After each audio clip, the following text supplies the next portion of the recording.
Okey, so kita nak belajar ke radioaktifan. Kenapa dia like ni? Okey. So ni biasa kot kamu tengok dalam tajuk kimia kan. Unsur, X tu unsur, A tu apa? Nombor nukleon, Z tu nombor proton. Contohnya macam ni. Ni hidrogen. Hidrogen, H simbol untuk hidrogen. So hidrogen ni adalah unsur. Tu cikgu buat ni satu, ni satu. So nombor nukleon ni apa? Respon.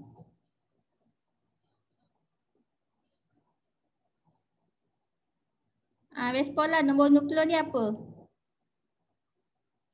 Yang mana nombor nukleon dia? Yang atas ke yang bawah? Atas.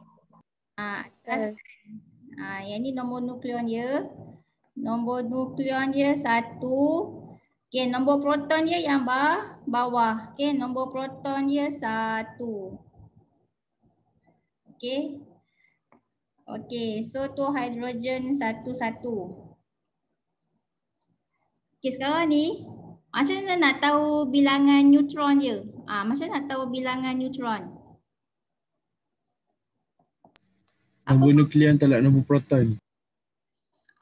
Ya, nombor nukleon tolak nombor proton. Okey, kamu nak cari neutron, dia punya formula dia adalah nombor nukleon sama nombor nukleon tu sebenarnya apakah nombor nukleon? Siapa boleh explain kat cikgu nombor nukleon tu apa sebenarnya? Nombor nukleon ni sebenarnya apa? Dia hasil tambah apa sebenarnya?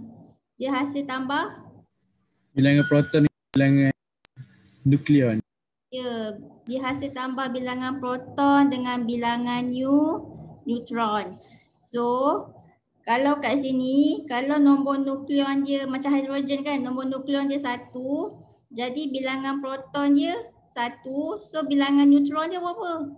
1 tambah berapa dapat 1 ni? 1 tambah kosong. Jadi bilangan neutron dia adalah kosong. Faham ke? Boleh? So bilangan neutron dia adalah kosong.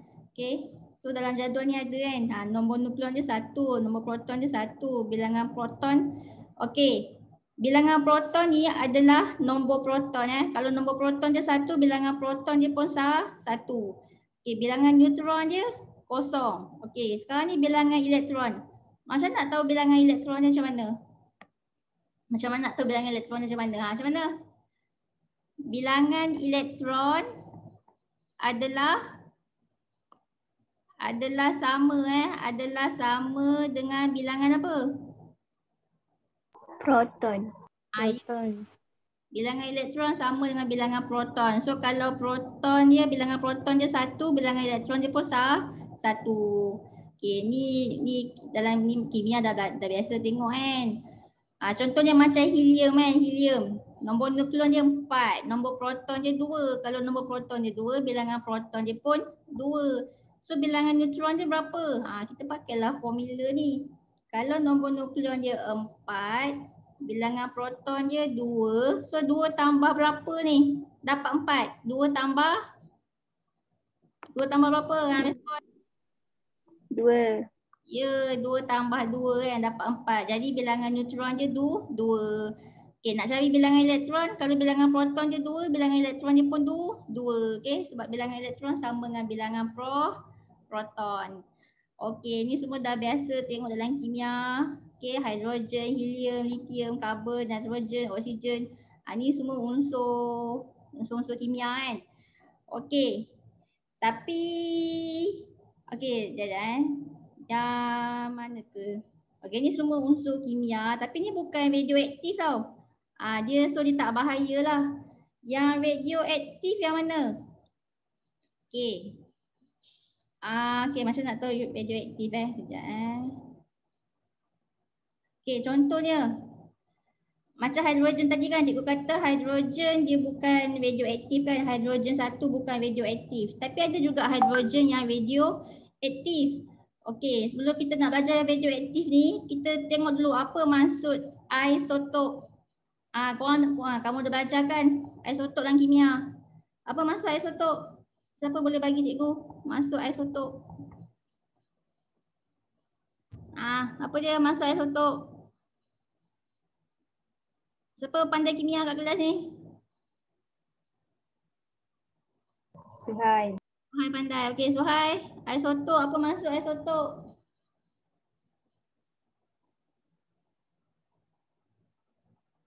Okey, seorang pun tak boleh jawab Cikgu report kat Puan Rashimah Bilangan proton yang sama tapi bilangan neutron yang berbeza. Oh, bilangan proton yang sama tapi bilangan neutron yang berbeza. Betul, tapi kalau dalam fizik tak dapat tu satu markah. Unsur yang sama. Ya, unsur yang sama. Mesti ada perkataan unsur yang sama. Okey, so tak pun okey. Kamu salahlah ni Dia isotop ni adalah atom-atom dari unsur yang sama, okey? Dari unsur yang sama yang mempunyai barulah kamu jawab tadi, yang mempunyai apa tadi? Bilangan proton okey, yang mempunyai bilangan kamu nak jawab yang mempunyai nombor proton pun boleh ataupun bilangan proton pun boleh. Okey, bilangan proton yang sama tetapi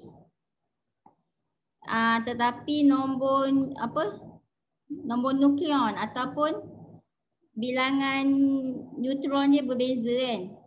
Nombor nukleon ataupun bilangan neutron dia berbeza. Okey, pilihlah salah satu. Kamu nak jawab yang ni pun boleh. Atom-atom dari unsur yang sama mempunyai bilangan proton yang sama tetapi bilangan neutron yang berbeza pun boleh, ataupun nak jawab yang nombor proton ni pun boleh juga. Mempunyai nombor proton yang sama tetapi nombor nukleon yang berbeza. Itulah isotop. Okey, so kita tengok kat sini. Contohnya macam hidrogen ni kan.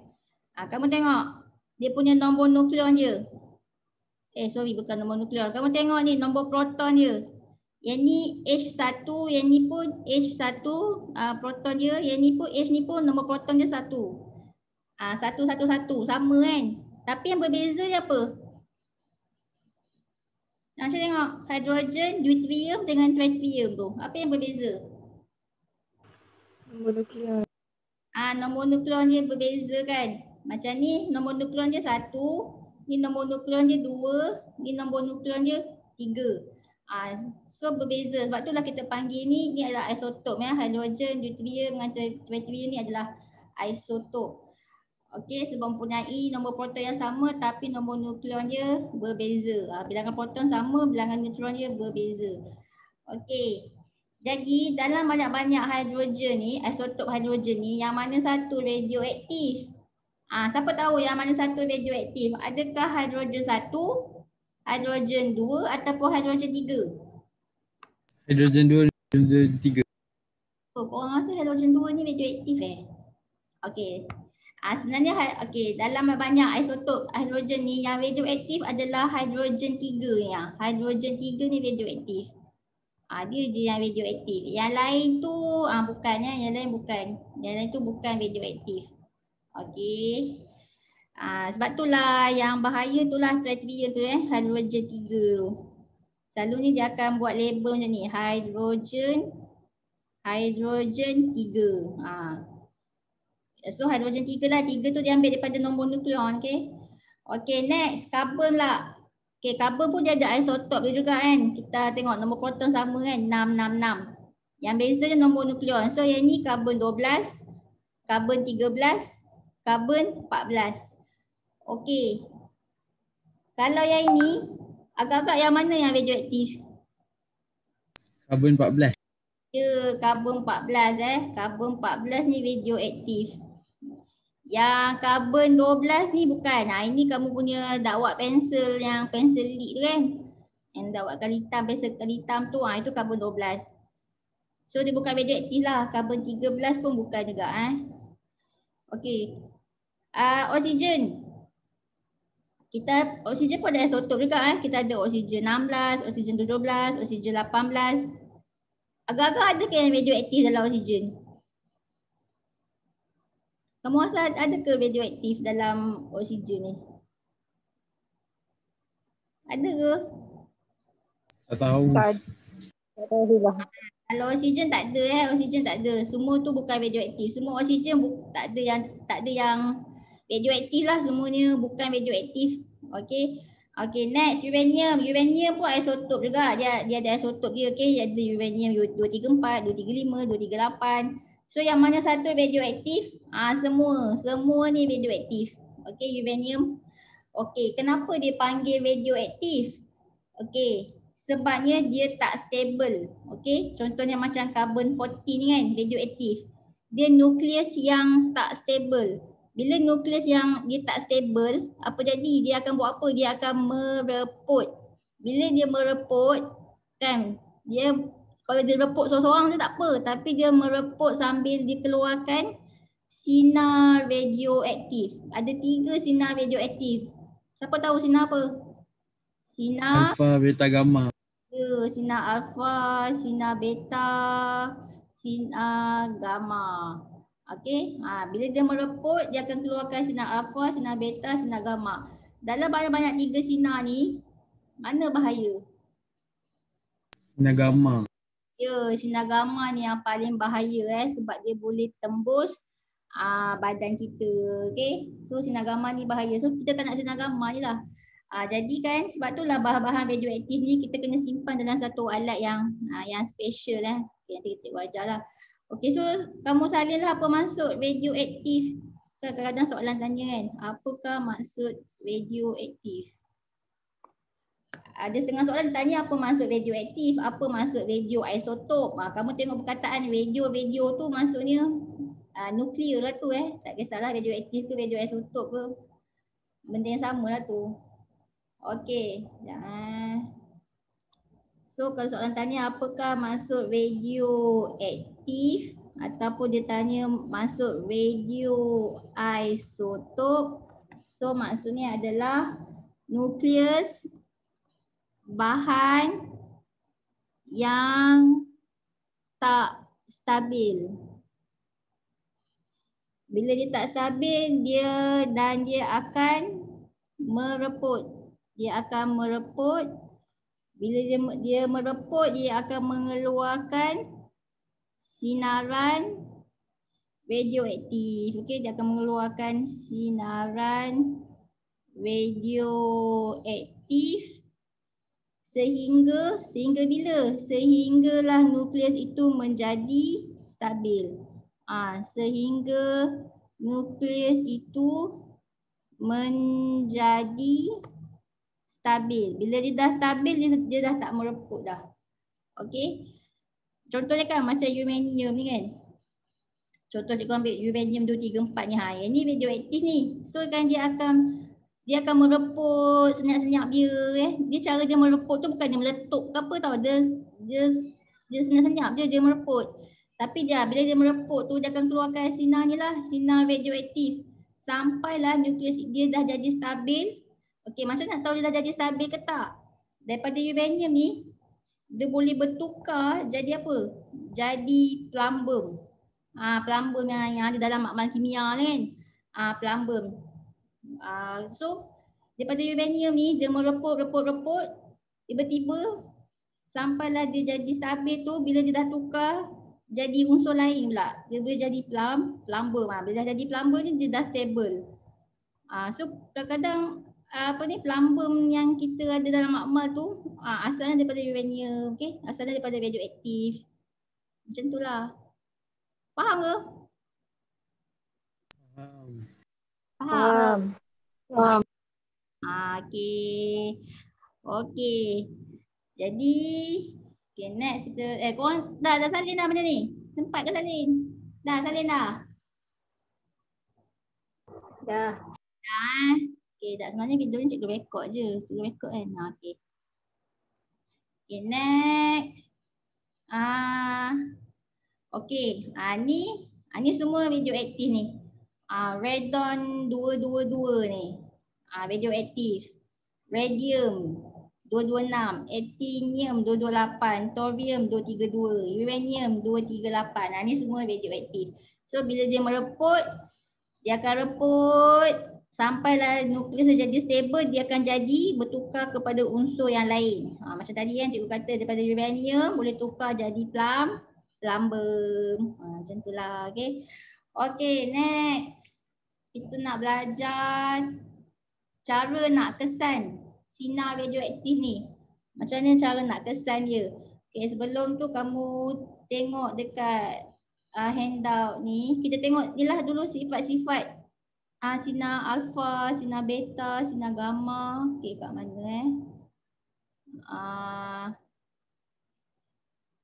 mana tu?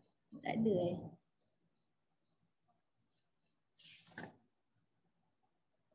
Okey, kamu tengok sini lah. Okey, so sinar alfa. Sinar alfa dia punya simbol dia macam ni ni. Dia macam A macam ni kan. Tu sinar alfa. Okey, sinar alfa kan dia punya kuasa penembusan dia rendah tau. Kuasa penembusan dia rendah. Tengok dia tak, tengok sinar alfa ni. Dia tak boleh tembus kertas pun. Sehelai kertas dia tak boleh tembus pun. Kalau kertas pun dia tak boleh tembus. Kulit badan kamu pun dia tak boleh tembus juga sebab kuasa penembusan dia rendah. Tapi kalau beta, tengok beta dia boleh tembus. Beta dia punya simbol macam ni beta. Beta B. Sinar beta dia boleh tembus kertas. Okay, dia boleh tembus kertas tapi dia tak boleh tembus aluminium. Aluminium tak boleh tembus. So sebabnya sinar beta, so sinar beta ni kan dia punya kuasa penembusan dia sederhana. Okay. Kuasa penembusan dia sederhana. Dia boleh tembus kertas tapi dia tak boleh tembus aluminium. Tapi cikgu rasa sinar beta dia tak boleh tembus badan manusia. Badan manusia tak boleh tembus. Aluminium pun dia tak boleh tembus lah. Okay. So kuasa penembusan dia sederhana. Yang bahaya tu sinar gamma. Ni simbol sinar gamma. Dia macam Y. Okay. Tu sinar gamma. Jadi sinar gamma kuasa penembusan dia tinggi. Okay. Kuasa dia penembusan dia tinggi. Dia boleh tembus kertas, dia boleh tembus aluminium, dia boleh tembus kulit badan manusia. Tapi dia tak boleh tembus plumbum. Tapi kalau plumbum tu nipis, dia boleh tembus tau. Kalau nipis, kau setakat kamu letak kepingan plumbum, dia boleh tembus. So kalau tak nak bagi dia tembus, make sure apa? Ni apa ni? Nipis ke tebal ni? Respon. Tebal. Tebal dia kena tebal. Plumbum yang tebal. Kalau tak nak guna plumbum, kita boleh guna ni juga, konkrit. Dulu, kamu tolong tambah sikit nota kat situ. Konkrit yang tebal. So sinar gamma ni kuasa penembusan dia tinggi tapi dia tak boleh tembus plumbum yang tebal ataupun konkrit yang tebal, dia tak boleh.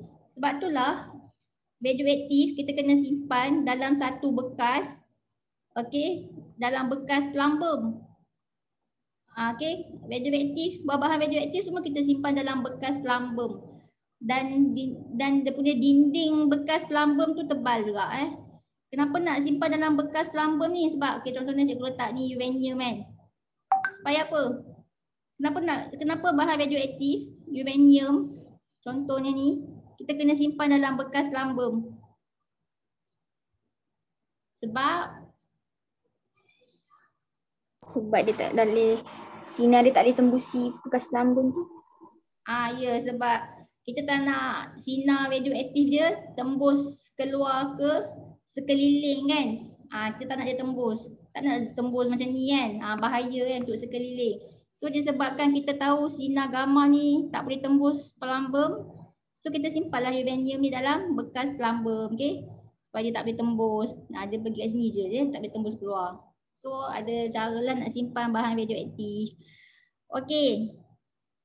Okay, saya cikgu ada ke video Perlu ke nak tunjuk video? Korang faham je kan alfa, beta, gamma ni kan? Kuasa penembusan ni. Okey, faham. Sekarang ni, tadi cikgu katakan bahan radioaktif kena simpan dalam bekas plumbum kan. Okey, macam mana kalau tiba-tiba berlaku kebocoran? Dia selalu ni yang bahaya ni untuk pekerja-pekerja dekat tempat radioaktif. Kat mana Malaysia? Kilang radioaktif kat mana? Kilang pula, kilang ke stesen? Stesen radioaktif. Siapa tahu kat mana stesen radioaktif kat Malaysia ni? Kat Malaysia ada tahu stesen radioaktif. Siapa tahu kat mana? Seorang pun tak tahu ke? Ke dah tidur ni? Tak. Tak tahu. Oh, korang tak tahu stesen radioaktif kat mana? Dekat Selangor je. Cuba teka bahagian mana Selangor. Stesen radioaktif. Dia ada di Bangi. Kat Bangi ada stesen radioaktif. Boleh je nanti korang nak apply kerja kat stesen radioaktif ni kan. Kat Bangi je pun. Okay. So kat stesen radioaktif ni dia simpan ni lah macam-macam benda radioaktif. Tapi kita tak naklah berlaku kebocoran kan sinaran radioaktif tu. Jadi macam mana kita nak bagi pekerja-pekerja kat sana tu selamat supaya tak berlaku sinaran radioaktif tu. Kita bagi dia orang pakai, tak ada kat sini. Kita bagi dia orang pakai ni, pekerja-pekerja kat stesen radioaktif dia kena pakai lencana filem. Sekejap dia tunjuk mana lencana filem. Kat sini ke? Sekejap macam ni lah. Ni. Ni dia kena pakai lencana filem ni. Nampak ke? Nampak. Macam tu je pakai lencana filem kan. Okey, supaya nak tahu berlaku takutlah kan terdedah dengan sinaran radioaktif kan. So dalam lencana filem tu ada apa sebenarnya? Okey, dalam lencana filem tu dia ada ni photographic film ataupun bahasa Melayu je. Bahasa Melayu tu apa dia sebut kat situ. Mana tu? Dia tak sebut Tak ada photographic film lah ataupun filem fotograf. Okey, filem fotograf kan. Okey, so filem fotograf ni dia ni kalau dia ada sinaran radioaktif, kalau dia terdedah dengan sinaran radioaktif, dia akan jadi warna hitam. Okey. So kat sini filem fotograf ni dia akan menjadi warna hitam jika terdedah dengan sinaran radioaktif. Tak kisahlah alfa ke beta ke gamma ke kan. Dia akan terdedah wanita jika terdedah dengan sinaran radioaktif. Okey, so kat sini so inilah dia yang kamu kena pakai ni kat baju ke kan.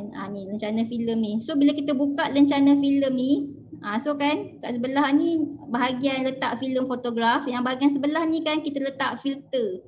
Tengok ada berapa bahagian filter ni, ada 1, 2, 3, 4, 5, 6. Okey, kalau yang bahagian 3 bahagian ni dia tak ada filter no filter. Tapi yang dekat atas ni kita letak filter kertas. Yang kedua tu kita letak filter aluminium. Yang bawah ni kita letak filter pelambung. Okey. Kalau lah misalnya kat kilang tu berlaku kebocoran sinar alfa kan. Berlakulah kebocoran sinar alfa. So nanti bahagian filem kat bahagian mana yang akan jadi warna hitam?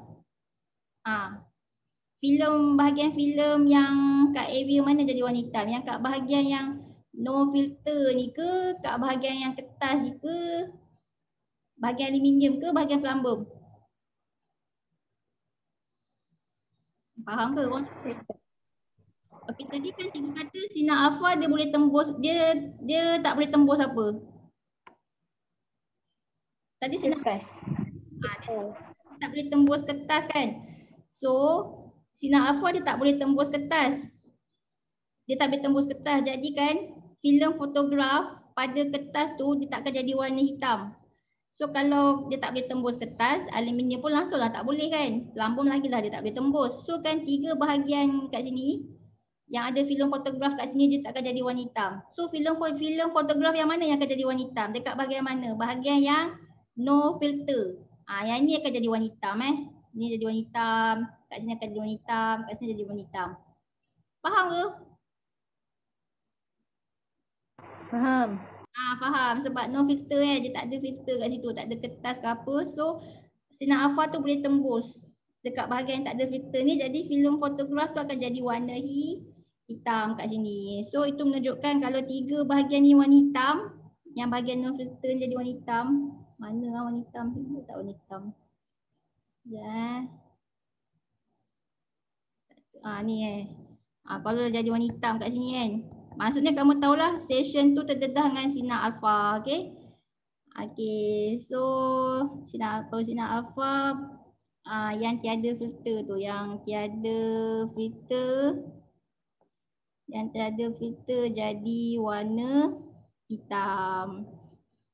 Itu kalau sinar alfa. Next, kalau sinar beta pula. Bahagian mana akan jadi warna hitam? Filem fotograf kat mana yang akan jadi warna hitam kalau sinar beta? Tadi sinar beta kuasa penembusan dia sederhana. Dia boleh tembus kertas, tapi dia tak boleh tembus apa? Aluminium. Dia tak boleh tembus aluminium. So aluminium dia tak boleh tembus. Jadi filem fotograf dekat aluminium tu tak akan jadi warna hitam. Yang akan jadi warna hitam kat mana? Filem fotograf pada kertas. Ya, pada kertas ni akan jadi warna hitam. Lepas tu bahagian yang no filter ni pun confirm lah akan jadi warna hitam So yang akan jadi warna hitam dekat bahagian ni filem fotograf pada apa? Pada kertas dan juga pada no filter tu. Jadi warna hitam. Okay, next. Itu kalau sinar beta. Okay, last. Kalau lah stesen tu dia terdedah dengan sinar gamma. Tiba-tiba kan sinar gamma yang paling bahaya ni, sinar gamma ni. So tadi sinar gamma cikgu kata tadi kuasa penembusan dia apa? Mana ni?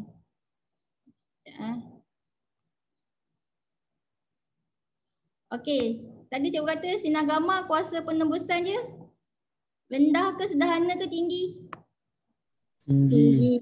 Tinggi kan. Jadi sinar gamma dia boleh tembus kertas. So filem fotograf pada kertas tu akan jadi warna hitam. Dan juga sinar gamma boleh tembus apa? Aluminium. So filem fotograf pada aluminium akan jadi warna hitam. Boleh tak sinar gamma tembus plumbum?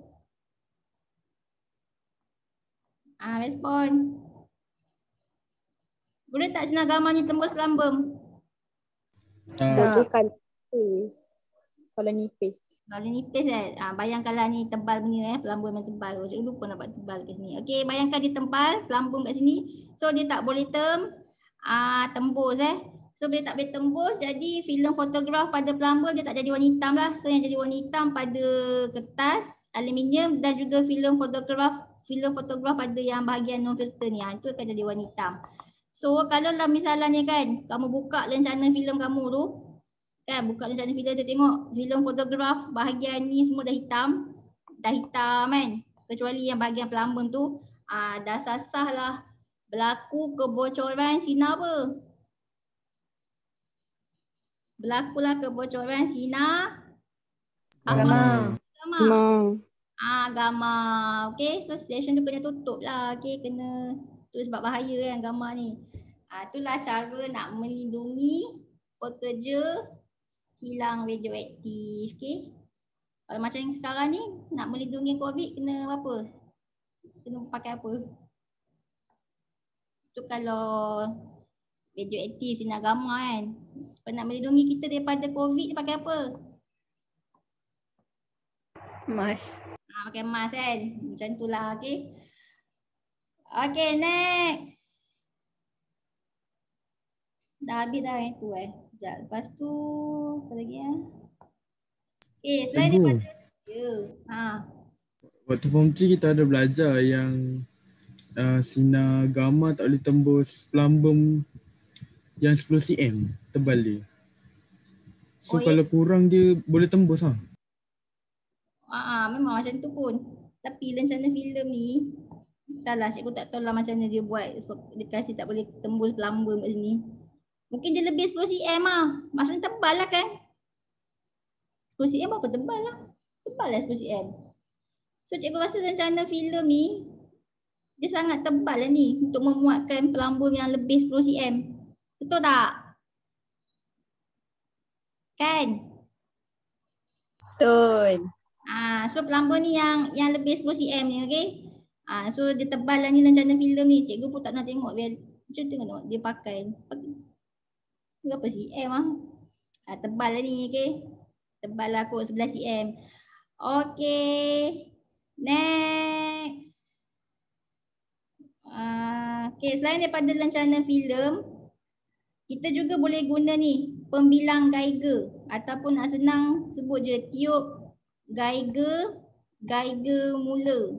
Nak lagi senang, takut kamu salah eja nama orang ni kan. Kamu buat je tiup GM. Tiup tak nak buat sengkang, tiup GM je pun boleh. Dapat 1 markah. Okey, tiup GM ni pun untuk ukur dia untuk kesan lah, untuk kesan sinar radio aktif. Okey, macam mana rupa tiup GM? Macam ni Sekejap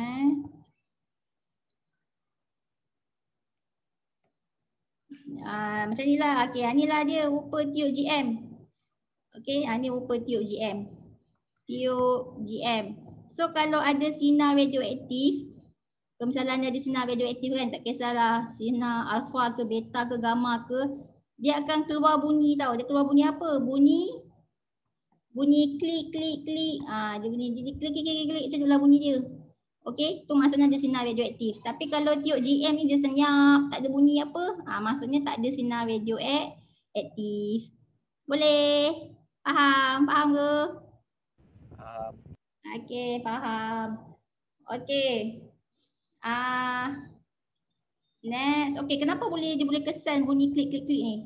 Bukan bunyi klik klik, dia boleh apa? Kesan sinar radioaktif. Dia boleh kesan alfa, beta, gamma. Sebabnya alfa, beta, gamma ni dia boleh mengayon tau. Dia boleh mengayon dalam udara. Bukan setakat mengayon dalam udara, dia boleh mengayon juga dalam gas. Gas argon. Sebab dalam tiup Geiger mula ni, tiup GM ni dia ada gas tau, gas argon. Gas argon, dia ada special gas lah. So alfa, beta, gamma ni dia boleh mengayon dalam gas. Dia boleh ayon dalam gas argon. So kalau dia mengayon dalam gas argon, tu yang dia dapat kesan tu. Dia mengayon kan, okey. Alfa, beta, gamma je yang boleh mengayon dalam gas argon. So ada sinar radioaktif, so dia akan keluar kalau bunyi klik. Okey, so itulah tiup GM. Okey, next. Next apa Apa lagi yang boleh kesan radioaktif? Mana ke tadi? Ada ni tiup GM ni, dalam ni ada gas argon ada gas argon. So nanti ni tingkap dia. So alfa, beta, gamma boleh masuk sini, dia mengayon dalam gas argon. Okey. Next apa lagi? Kebuk awan resapan. Nama dia kebuk awan resapan. So dia boleh kesan alfa, beta, gamma. Ni cikgu tunjuk video lah. Sekejap cikgu ambil charger bateri dulu Sekejap.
Okey, kebuk awan resapan. Apa benda pula kebuk awan resapan ni? Okey, kamu tengok video ni.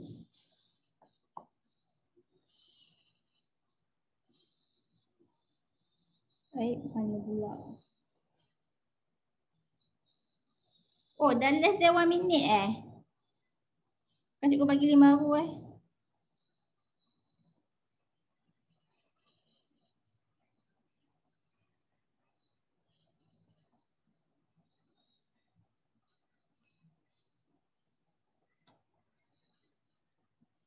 Okey, kat sini ni apa benda ni? Siapa tahu ni apa benda ni? Yang colour putih ni apa benda? Ais kering insyaAllah. Ya betul, ais kering. So kan ais kering tu dia untuk buat ni dia nak sejukkan akuarium ni. Dia macam akuarium lah dalam ni kan, kita panggil kebok. Okey, dia nak sejukkan supaya berlaku nanti kondensasi. Okey, ni dia letak apa ni? Korang nampak tadi sekejap Okey.